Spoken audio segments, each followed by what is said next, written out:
समझता हूँ mouth wash है कुछ पर्टिकुलर केसेस में ही करना चाहिए, सारे पेशेंट्स के लिए माउथ वॉश नहीं होता। और यूजुअली मैं तो माउथ वॉश मैक्सिमम 3 वीक्स के लिए लिखता हूँ किसी भी पेशेंट के लिए, क्योंकि उसके बाद उसकी ज़रूरत नहीं होती। अगर पेशेंट को हम मोटिवेट कर देंगे ओरल हाइजीन इंप्रूव करने के लिए, तो जो बेसिक मेजर्स हैं, रेगुलर टूथ ब्रशिंग, रिंसिंग, इसी से ही आप अपनी ओरल हेल्थ मेंटेन कर सकते हैं। जब भी आप ब्रशिंग करें कम से कम आपको 2 से ढाई मिनट लगाने ही लगाने हैं, और दांतों के सारे एरियाज को क्लीन करना है।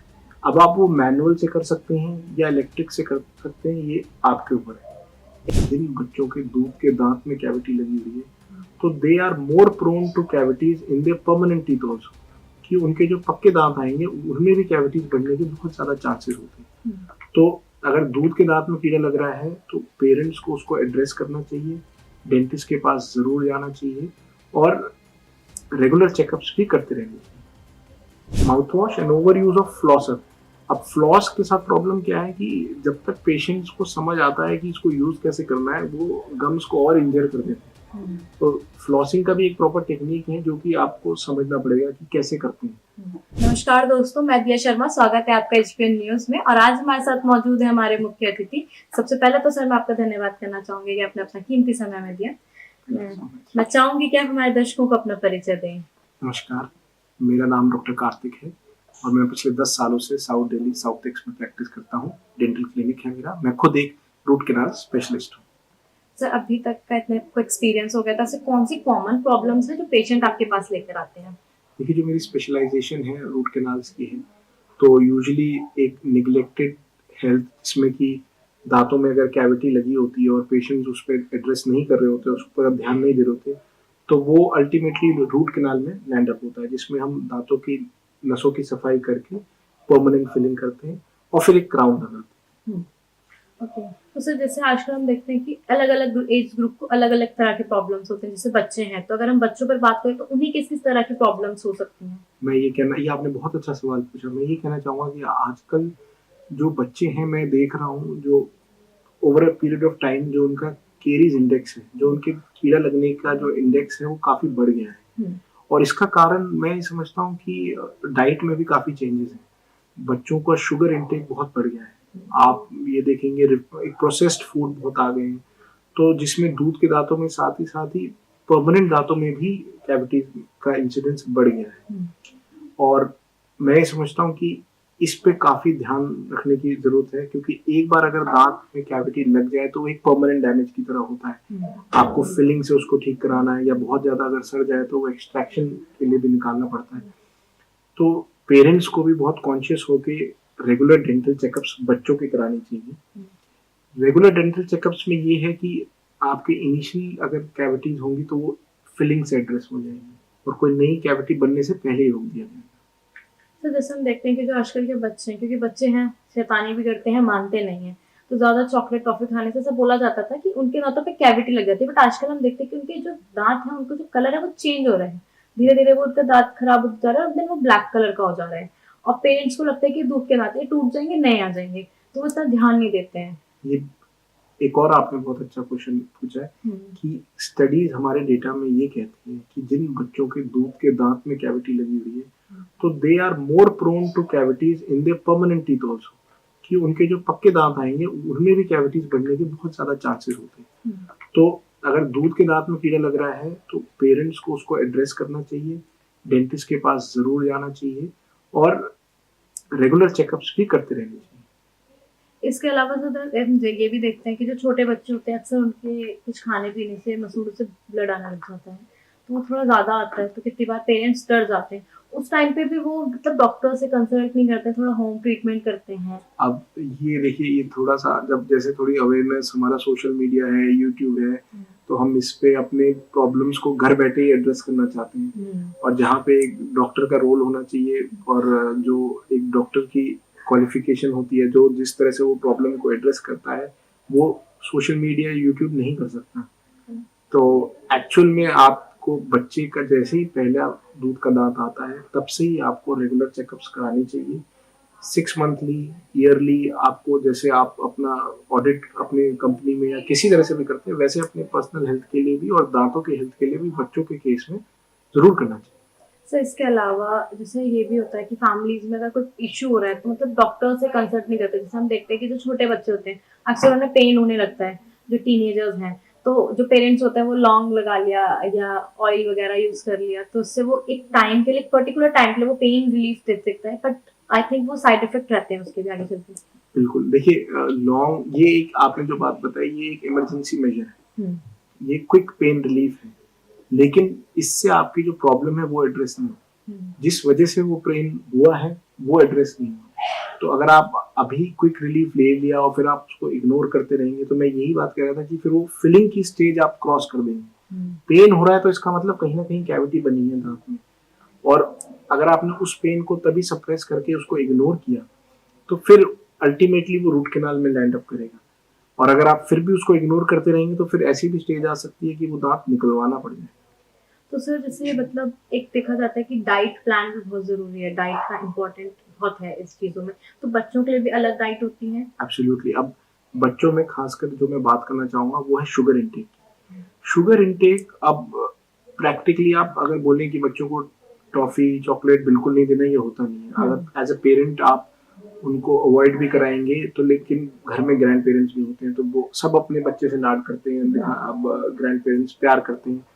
तो इसमें मैं एक पॉइंट, ये इम्पोर्टेंट पॉइंट ये स्ट्रेस करना चाहूंगा कि आप शुगर इंटेक जो है उसको विद मील्स कर दें। विद मील्स करने का मतलब क्या है कि जैसे अगर आप बच्चा आपका 2 बजे खाना लंच ले रहा है, तो अगर उसको शुगर की क्रेविंग है तो आप उसको साथ ही साथ देके उसको सेटिस्फाई कर सकते हैं। सबसे ज्यादा डेट्रीमेंटल इफेक्ट तब होता है जब एक मील 2 बजे लेने के बाद अगर हम शाम के 4 बजे फिर उसको शुगर इंटेक दे रहे हैं, तब वो दांतों के लिए सबसे ज्यादा नुकसानदायक है। इसमें इसका टेक्निकल रीजन ये है कि जैसे ही हम खाना खाते हैं तो हमारे दांत और मुंह का पीएच नीचे गिरता है, एसिडिक होता है। तो स्टडीज ये कहती हैं कि technically it takes 40 to 60 minutes उसको वापस न्यूट्रलाइज करने में। तो जो उन 40 to 60 मिनट्स में आपके दांत ऑलरेडी एक्सपोज्ड होते हैं, और फिर आपने थोड़ी ब्रेक के बाद अगर फिर से आपने शुगर इंटेक दिया तो फिर वो एसिडिक पीएच बना रहेगा for longer period of time, तो जिसकी वजह से ज्यादा नुकसान होता है। तो शुगर इंटेक अगर टाइमिंग आप इम्पोर्टेंटली उसको ठीक कर सकते हैं तो बच्चों में कीड़ा लगने की इंसिडेंस कम हो सकती है। तो सर जैसे मतलब जो ट्रीटमेंट दिया जाता है तो वो सेम होता है? जैसे हम देखते हैं ना कि पेरेंट्स थोड़ा केयरिंग होते हैं, हर पेरेंट्स जो है अपने बच्चे के लिए थोड़ा सा रहता है, तो बच्चों को ऐसे पेरेंट्स को ऐसा लगता है कि हम डॉक्टर से कंसल्ट करेंगे तो वो पेन होगा बच्चे को, मतलब बर्दाश्त के बाहर होगा, तो वो सारी चीजें भी इसमें रहती है। देखिए, एप्रीहेंशन डेंटल एंजाइटी जो है ट्रीटमेंट के लिए वो काफी है, क्योंकि ये एक ऐसा प्रोसीजर या ऐसा ब्रांच है जिसमें पेशेंट सुन भी सकता है, फील भी कर सकता है, प्रेशर, सारी चीजें पेशेंट को कॉन्शियस रहती हैं। तो इस वजह से एप्रीहेंशन है। लेकिन मैं ये समझता हूँ कि आजकल बहुत टेक्निक, हमारे बहुत इंस्ट्रूमेंट्स रिफाइंड हो चुके हैं, एडवांस हो चुके हैं, और लगभग हम पेनलेस डेंटिस्ट्री पे आ चुके हैं। तो सिर्फ पेन के एप्रीहेंशन से ट्रीटमेंट इग्नोर करना वो भी सही नहीं है। कुछ ट्रीटमेंट्स ऐसे हैं कि थोड़े पेनफुल हो सकते हैं, बट वो दवाइयों से आराम से मैनेज किया जा सकता है। अगर सर हम मिडिल एज पे आए लाइक 20 to 30 या 40 पर, तो उस आजकल के जो देखा जा रहा है वो देखा जा रहा है कि अलाइनर्स बहुत यूज होने लग गए हैं और ब्रेसेस वगैरह का टाइम चला गया है, तो वो आपने बहुत ही एक हॉट टॉपिक, और ये बहुत मेरे पेशेंट्स से बहुत आजकल मैं देखता हूँ कि अलाइनर्स के बारे में काफी इंटरेस्टेड होते हैं और पूछते हैं, और होना भी चाहिए। सब सेल्फ कॉन्शियस हो गए हैं, सब अपनी ओवरऑल हेल्थ के लिए, सब कोई भी टेढ़े मेढ़े दांत नहीं चाहता, कोई भी ये नहीं चाहता कि उसकी स्माइल खराब हो। इवन सर आजकल तो हम देखते हैं जो हमारी सोशल मीडिया है उस पर इतनी ज्यादा एडवर्टाइजमेंट आ चुकी है इन चीजों से रिलेटेड कि आजकल हर अलग अलग ब्रांड्स के आने लग गए हैं, लोगों को कंफ्यूजन है कि कौन सा सही है कौन सा खराब है, मतलब बहुत चीजें, इस चीज का बहुत अवेयरनेस हो चुकी है आई थिंक मार्केट में। आप बिल्कुल सही कह रहे हैं। तो मेरा ये मानना है कि ब्रांड्स कभी ट्रीटमेंट नहीं करते, ट्रीटमेंट हमेशा डॉक्टर करता है। तो अगर हम ये देखेंगे कि उसमें ये रेट है या उसमें ये कॉस्ट आ रही है या ये वो ब्रांड है, तो आप अपनी ओरल हेल्थ के साथ कहीं ना कहीं कॉम्प्रोमाइज कर रहे हो। तो ओवरऑल आपको एक अपने डॉक्टर के साथ अच्छी रैपो बनानी चाहिए, जो वो चीजें कह रहा है, जो समझाने की कोशिश कर रहा है, आपके केस में क्या क्या इंपॉर्टेंट है वो अगर आप समझेंगे तो मुझे लगता है कि बहुत आसानी से एड्रेस हो सकती हैं ये बातें। और जहां तक अलाइनर्स आपने पूछा, अलाइनर्स अब कंप्लीटली रिप्लेस कर चुके हैं ऑलमोस्ट मेटल और सिरेमिक ब्रेसेस जैसे जो कन्वेंशनल तरीके थे टेढ़े मेढ़े दांतों को ठीक करने के लिए। तो अलाइनर्स काफ़ी आजकल कन्वीनियंट है। और अलाइनर्स के साथ सबसे इम्पोर्टेंट बात जो मैं अपने पेशेंट्स को समझाता हूँ कि इसमें कंप्लायंस चाहिए। हम ट्रीटमेंट प्लान कर सकते हैं, हम कस्टमाइज कर सकते हैं, लेकिन जब तक पेशेंट अलाइनर्स नहीं पहनेगा ट्रीटमेंट इफेक्टिव नहीं होगा। तो अवेयरनेस तो अच्छी बात है, लेकिन compliance over a period of time patients को दिखानी है इसमें। तो ये बहुत इंपॉर्टेंट है। जो पेशेंट्स इनिशियली मोटिवेटेड तो होते हैं लेकिन भूल जाते हैं, उनको थ्रू आउट दी टाइम जो ड्यूरेशन है 20 से 22 घंटे वो अलाइनर्स पहनने होंगे, तभी वो इफेक्टिव होंगे, नहीं तो आपका ट्रीटमेंट डिलेल हो सकता है। नहीं, जैसे हम देखते हैं ना कि अलाइनर्स लोग तब यूज करते हैं जब कहीं जा रहे हैं, जब हमें किसी से कांटेक्ट करना है या हम बात कर रहे हैं तो लोग अलाइनर्स लगाते हैं कि हाँ ठीक है, उस टाइम पे हमारा जो कॉन्फिडेंस है वो भी बना रहे और सामने भी हमें थोड़ा ऑकवर्ड फील ना हो। लेकिन कोई भी 20-22 घंटे नहीं पहनना चाहता। मैं ये कहना चाहूँ, देखिए जो स्टडी या जो ट्रीटमेंट प्लान है, अगर आपको 6 महीने का ट्रीटमेंट प्लान दिया गया है तो पेशेंट्स यूजुअली यही करते हैं कि अपने कन्वीनियंस के हिसाब से पहनते हैं। तो ऐसे अगर करेंगे तो वो ट्रीटमेंट जो 6 महीने का होगा वो 9 महीने में होगा, वो 12 महीने लग सकते हैं। तो हमें स्टिपुलेटेड टाइम में भी तो ट्रीटमेंट खत्म करना है। और यही अलाइनर्स के साथ प्रॉब्लम भी है कि आपको पेशेंट को कंप्लायंस होना बहुत जरूरी है। तो जैसे अगर कोई अलाइनर्स यूज करता है तो उस टाइम उसे किसी ब्रश वगैरह का ध्यान रखना है या टूथपेस्ट का ध्यान रखना है या माउथ वॉश आजकल लोग हैं? जैसे आप रेगुलर टूथ ब्रशिंग करते हैं वैसे ही आपको मेंटेन करके चलना है, number 1। Number 2, after every meal you have to rinse. आपको कुल्ला जरूर करना है, और ताकि दांत में या मुंह में कोई भी खाना फंसा हो वो निकल जाए। और साथ ही साथ अलाइनर्स को भी दिन में एक बार आपको क्लीन करना है अच्छे से। तो सर इसके अलावा जैसे फ्लॉसल और माउथ वॉश, इनका बहुत आजकल ये भी बहुत ज़्यादा उसमें है कि लोग बहुत यूज़ कर रहे हैं, बट ऐसा सुनने में आता है कि इन्हें रेगुलर बेस पे यूज़ नहीं करना चाहिए, एक टाइम पीरियड के अकॉर्डिंग यूज़ करना चाहिए, जैसे मंथ, वीक में या डेज में। तो ऐसा क्या रहता है? बिल्कुल ठीक आपने पॉइंट यहाँ पे रखा है। मैंने, क्योंकि ये प्रोडक्ट्स जो है ना ओवर द काउंटर मिलते हैं। ओवर द काउंटर का मतलब ये है कि केमिस्ट से आप आराम से इन प्रोडक्ट्स को ले सकते हैं, तो इनका ओवर यूज भी देखा गया है। आइडियली जो मैं समझता हूँ माउथ वॉश है कुछ पर्टिकुलर केसेस में ही करना चाहिए, सारे पेशेंट्स के लिए माउथ वॉश नहीं होता। और यूजुअली मैं तो माउथ वॉश मैक्सिमम 3 वीक्स के लिए लिखता हूँ किसी भी पेशेंट के लिए, क्योंकि उसके बाद उसकी जरूरत नहीं होती। अगर पेशेंट को हम मोटिवेट कर देंगे ओरल हाइजीन इंप्रूव करने के लिए, तो जो बेसिक मेजर्स हैं, रेगुलर टूथ ब्रशिंग, रिंसिंग, इसी से ही आप अपनी ओरल हेल्थ मेंटेन कर सकते हैं। तो over use of mouth wash and over use of flosser. अब फ्लॉस के साथ प्रॉब्लम क्या है कि जब तक पेशेंट्स को समझ आता है कि इसको यूज कैसे करना है, वो गम्स को और इंजर कर देते हैं। तो फ्लॉसिंग का भी एक प्रॉपर टेक्निक है जो कि आपको समझना पड़ेगा कि कैसे करते हैं। तो इन अ वे आपको कॉशियसली इन सब चीजों को जो ओवर द काउंटर मिलती है वो आपको यूज करना चाहिए। सर एक मेरा आपसे, मतलब जनरली जो लोग करते हैं माउथ वॉश लोग इसलिए यूज करते हैं कि मुंह में से जो स्मेल आती है, बेसिकली लोगों के माइंड में ये मिथ है कि अगर जो हमारी स्मेल आ रही है उस चीज के लिए माउथ वॉश बना है। ऐसा बिल्कुल भी नहीं है। जो आपने फाउल ओडर की बात करी या मुंह से जो स्मेल की है, उसके मल्टीपल रीजन होते हैं। उसका एक रीजन दांतों से हो ही नहीं सकता, क्योंकि foul odour can be because of first oral cavity की वजह से भी हो सकता है, हमारे साइनस ट्रैक्ट्स में कोई इन्फेक्शन है उसकी वजह से भी हो सकता है, थ्रोट में इन्फेक्शन है तब भी हमें फाउल ओडर आ सकती है, और गैस्ट्रिक इश्यूज हैं तो भी फाउल ओडर आ सकती है, कोई विजडम टूथ है उसमें खाना फंस रहा है उसकी वजह से भी आ सकती है। तो फाउल ओडर को ट्रैक करना एक बड़ा ही कॉम्प्रिहेंसिव ट्रीटमेंट बनता है उसमें, और रेगुलर फॉलोअप्स और रेगुलर चेकअप्स अलग अलग स्पेशलिटीज के चाहिए होते हैं जो उसको पर्टिकुलरली ट्रीट कर सके। माउथ वॉश से सिर्फ यूज करना तो एक वो शॉर्ट टर्म सोल्यूशन जिसे आप कह सकते हैं वो है। अब सर अगर हम सीनियर सिटीजन्स की बात करते हैं तो देखा जाता है कि जो हमारे बुजुर्ग लोग हैं वो इतना ब्रश वगैरह करते नहीं, एक एज के बाद 60-70 के बाद वो नहीं करना चाहते या खाएं तो उन्हें अच्छा नहीं लगता है। तो मतलब उन्हें उस टाइम पर किन किन चीज़ों का ध्यान रखना चाहिए? या वो यूज करते तो वो आप देखते हैं कि वो स्टिक आती है जो नीम वगैरह की स्टिक होती है, तो आई थिंक वो ज्यादा यूज करते हैं। हमारे यहाँ एक चलन है दातुन नीम से करने का। और वो पहले तो चल जाता था, पहले जो है बहुत ही जो हमारे दांतों का स्ट्रक्चर था और हमारे जो खाने की जो कॉम्पोजिशन थी वो बहुत अलग थी। अब जो हमारे खाने की कॉम्पोजिशन है वो बहुत अलग है। तो इस तरह के होम रेमेडीज हो सकता है कि हर किसी के लिए कंफर्टेबल ना हो, और कंफर्ट देने से ज्यादा वो डेट्रीमेंटल हो रहे हो। तो हमें समझना होगा कि अब आप सीनियर सिटीजन्स की बात करें, सीनियर सिटीजन्स के लिए तो मैं समझता हूँ कि एवरी 6 मंथली या एनुअली उनको डेंटल चेकअप कराना चाहिए, क्योंकि उनमें नेग्लेक्ट के चांसेस ज़्यादा हैं। जहाँ नेग्लेक्ट ज़्यादा होगी वहाँ पे हमें ओरल हेल्थ पे अपना इंटरवेंशन बढ़ाना चाहिए। ओके। इसके अलावा सर जैसे आजकल एक चीज़ और भी देखी जाती है कि लोग बहुत ज़्यादा टूथपेस्ट मार्केट में आ गए हैं, मतलब ऐसा कौन सा सही है जो हमारे दांत के लिए जो हम यूज करें? देखिए, फिर आप ब्रांडिंग की बात कर रहे हैं। ब्रांडिंग जो है नहीं, मार्केट में ब्रांडिंग नहीं सर, जैसे आजकल हम देखते हैं ना कि लोग अपने अकॉर्डिंग, मतलब अगर उनको जैसे, मतलब हम देखते हैं कि एडवर्टाइजमेंट आई, जिसको ज्यादा वोट मिले लोगों ने वो यूज करा, मतलब ये नहीं देखा कि मेरे मेरे को क्या सेटिस्फेक्शन है। एब्सोल्युटली देयर इज ब्रांड्स और अलग अलग टूथपेस्ट की मार्केटिंग से आपके टूथपेस्ट करने के स्टाइल में कोई फर्क नहीं होना चाहिए। Every toothpaste available over the counter जो आपको मार्केट में मिल रहा है वो अच्छा है, ठीक ना।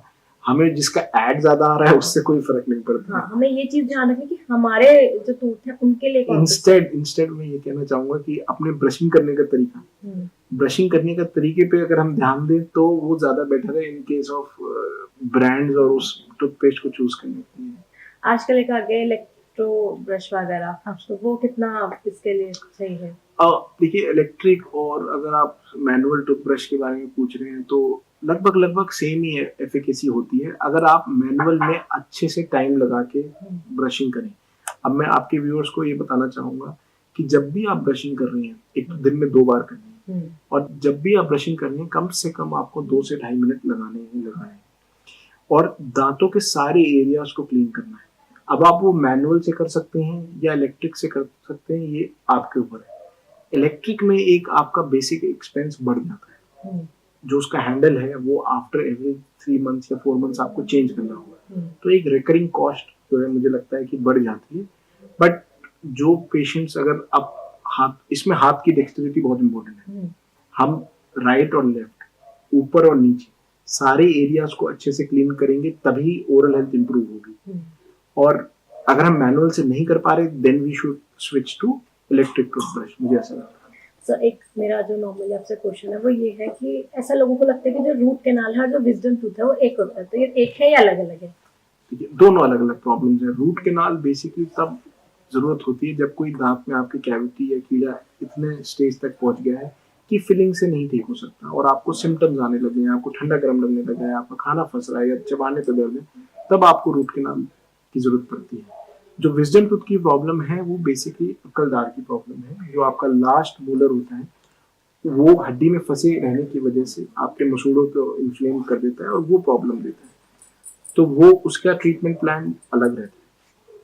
तो जो हमारी जो नॉर्मल एज होती है लाइक 20 to 60, उनके भी डाइट प्लान्स अलग अलग होते हैं, सेम हो रहते हैं? देखिए, डाइट प्लान्स तो एक एस्पेक्ट हो गया। हमें सबको, मुझे लगता है कि ओरल हाइजीन पे मोटिवेट करना पड़ेगा। Oral hygiene basic twice brushing जो है वो बहुत इंपॉर्टेंट है, वो करें। उसके साथ ही साथ रेगुलर डेंटल चेकअप्स, ईयरली आप अपने टीथ क्लीनिंग कराते रहें। ईयरली या कपल ऑफ ईयर्स में एक बार आप अपना पूरे मुंह का एक्सरे ले लीजिए, तो उससे भी काफी चीजें क्लियर हो जाती हैं। तो इसी के साथ में जो हमारे दर्शक हैं, जो ये हमारी ऑडियंस है जो ये वीडियो देखती है, उन्हें आप क्या सजेस्ट करते हैं या क्या एडवाइस देते हैं कि वो अपने डेली रूटीन में क्या क्या चेंजेस लाएं, और अगर उन्हें ऐसी कोई प्रॉब्लम हो रही है, अगर उन्हें कोई साइन पता लग रहा है तो वो डॉक्टर से कंसल्ट करें? बिल्कुल, मैं आपके दर्शकों को यही समझाना चाहूंगा कि साल में एक डेंटल विजिट जरूर कराएं। हम काफी चीजों पे पैसा खर्च करते हैं, अपने ऊपर पैसा खर्च करते हैं, तो एक डेंटल कंसल्टेशन बहुत इंपॉर्टेंट है, नंबर 1। नंबर 2, बेसिक मेजर्स कभी ना भूलें। 2 टाइम ब्रश करना, रिंसिंग करना, सुबह उठते भी अगर आप गर्म पानी में नमक डाल के कुल्ले करेंगे वो आपके लिए बेस्ट है, आपके गम्स के हेल्थ के लिए बहुत अच्छा है। तो वो सबको, सारी एज ग्रुप को आदत डालनी पड़ेगी और उससे ही गम हेल्थ जो है लॉन्गर रन में अच्छी रहेगी। इसी के साथ साथ मैं आपका धन्यवाद करना चाहूंगी कि आपने अपना कीमती समय हमें दिया। Thank you so much. Videos देखने के लिए सब्सक्राइब करें HBN न्यूज़, बेल आइकन दबाकर लेटेस्ट नोटिफिकेशन पाएं।